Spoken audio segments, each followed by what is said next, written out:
On February 23, 2023, 41-year-old Becky Bliefnick was found dead on the floor of her bathroom by her father after failing to pick up her 3 children from school. She had been shot 14 times.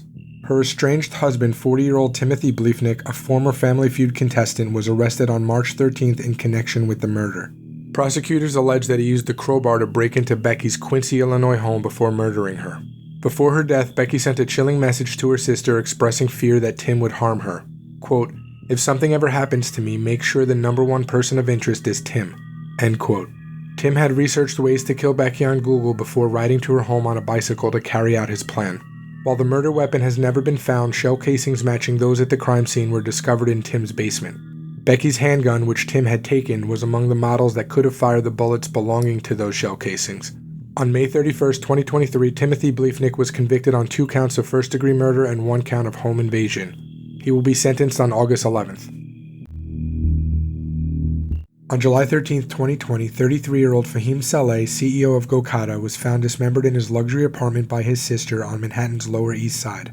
Investigators quickly identified 21-year-old Tyrese Haspel as the primary suspect based on the evidence gathered at the crime scene and the surveillance footage.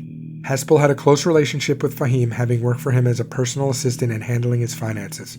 However, Fahim had recently discovered Tyrese had embezzled $90,000 from him and had taken steps to establish a repayment plan. The motive for the murder was believed to be Haspel's desperate attempt to avoid repaying the money. Evidence suggested that a struggle took place with bloodstains found in multiple rooms, and Fahim's cause of death was determined to be multiple stab wounds to his neck and torso. After the murder, Tyrese began to dismember the body in an attempt to dispose of the remains. However, he was interrupted when Fahim's sister unexpectedly arrived at the apartment.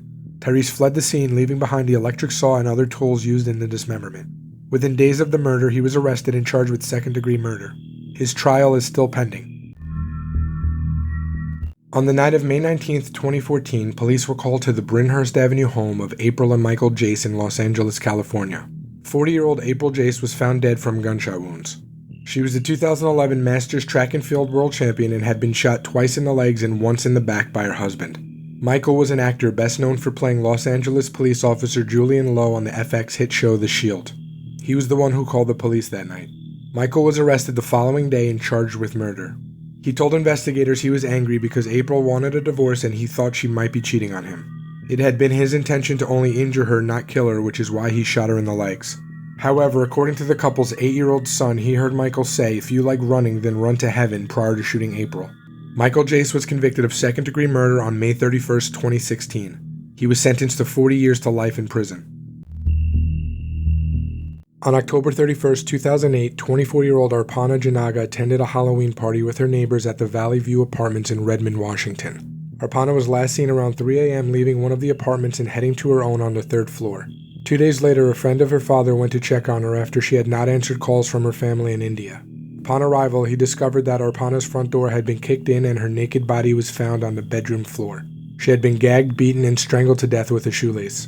The killer had covered her body in various items in motor oil and partially burned a blanket in the apartment.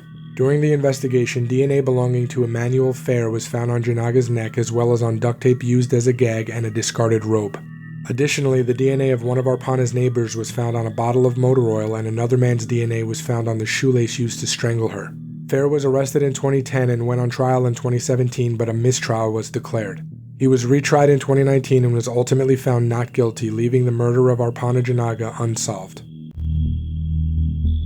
On July 21, 1964, Dr. Mary Sherman was found dead in her apartment under mysterious circumstances. She was a respected orthopedic surgeon and cancer researcher working at the Ochsner Foundation Hospital in New Orleans, Louisiana. The crime scene revealed that Dr. Sherman had been brutally stabbed multiple times and also suffered from severe burns. These peculiar details sparked speculation and led to various conspiracy theories surrounding her death. One theory suggests that Dr. Sherman's murder was linked to her involvement in a secretive project known as the Cuban Cancer Cure. According to this theory, she may have been researching a potential cancer treatment that had military applications, such as developing a biological weapon or studying the effects of radiation on humans. Conspiracy theorists argue that Dr. Sherman's death was an attempt to silence her and prevent the exposure of classified research. Some people believe that powerful entities, including government agencies, were involved in her murder and subsequent cover-up. However, it is important to note that these theories are speculative and lack concrete evidence. The exact motive and circumstances surrounding Dr. Sherman's murder remain officially unsolved.